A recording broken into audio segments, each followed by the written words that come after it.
दोस्तों, आज की कहानी है भाग्य भी बदल जाता है। अगर आपको अच्छी लगे तो प्लीज सब्सक्राइब जरूर कर देना चैनल को।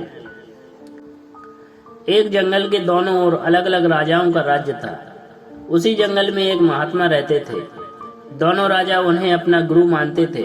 उसी जंगल के बीच एक नदी बहती थी और उसी नदी को लेकर दोनों राजाओं के बीच तनाव और झगड़ा होता रहता था।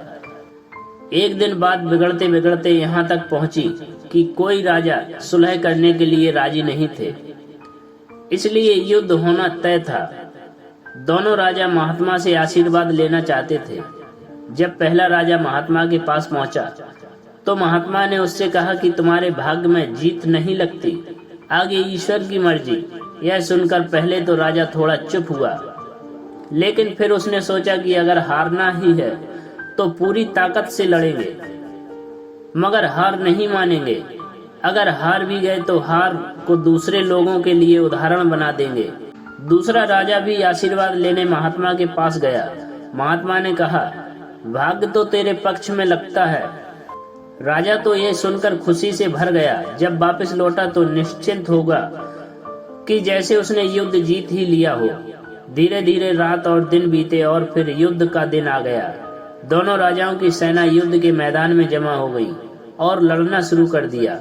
एक तरफ की सेना यह सोचकर लड़ रही थी कि चाहे किस्मत में हार लिखी हो, परंतु हम हार नहीं मानेंगे।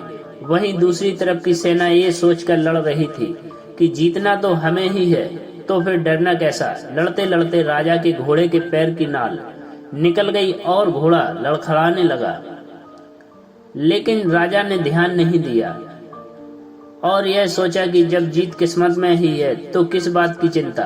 परंतु कुछ ही देर बाद घोड़ा लड़खड़ा कर गिर गया और राजा दुश्मन के हाथों पड़ गया और उसकी हार हो गई। युद्ध के बाद महात्मा भी वहां पर आ गए। दोनों ही राजाओं को ये जानने की उत्सुकता होने लगी कि आखिर किस्मत का लिखा बदल कैसे गया। राजाओं ने महात्मा से पूछा और महात्मा मुस्कुराकर बोले कि किस्मत का लेखा नहीं बदला, किस्मत अपनी जगह बिल्कुल ठीक है। उन्होंने जीतने वाले राजा की तरफ इशारा करते हुए कहा, अब आपको ही देख लो राजन, अपनी हार के बारे में सुनकर आपने दिन रात एक कर दिया। सब कुछ भूलकर जबरदस्त तैयारी की, खुद हर बात का ख्याल रखा, जबकि पहले आपकी योजना सेनापति के दम पर युद्ध लड़ने की थी। फिर महात्मा ने हारने वाले राजा को कहा, आपने तो युद्ध से पहले ही जीत का जश्न मनाना शुरू कर दिया था। आपने तो अपने घोड़े की नाल तक का ख्याल नहीं रखा, तो फिर इतनी बड़ी सेना को कैसे संभाल पाते। हुआ वही जो किस्मत में लिखा था। भाग्य नहीं बदलता, पर जिनके भाग्य में जो लिखा था उन्होंने खुद ही अपना भाग्य बदल लिया। फिर बेचारा भाग्य भी क्या करता। दोस्तों, भाग्य लोहे की तरह है, वहीं खींच कर जाता है जहां कर्म का चुम्बक लगा हो। हम भाग्य के अधीन नहीं, हम तो स्वयं भाग्य के निर्माता हैं। दोस्तों, अगर स्टोरी अच्छी लगी हो तो प्लीज शेयर कीजिए और लाइक कीजिए। धन्यवाद।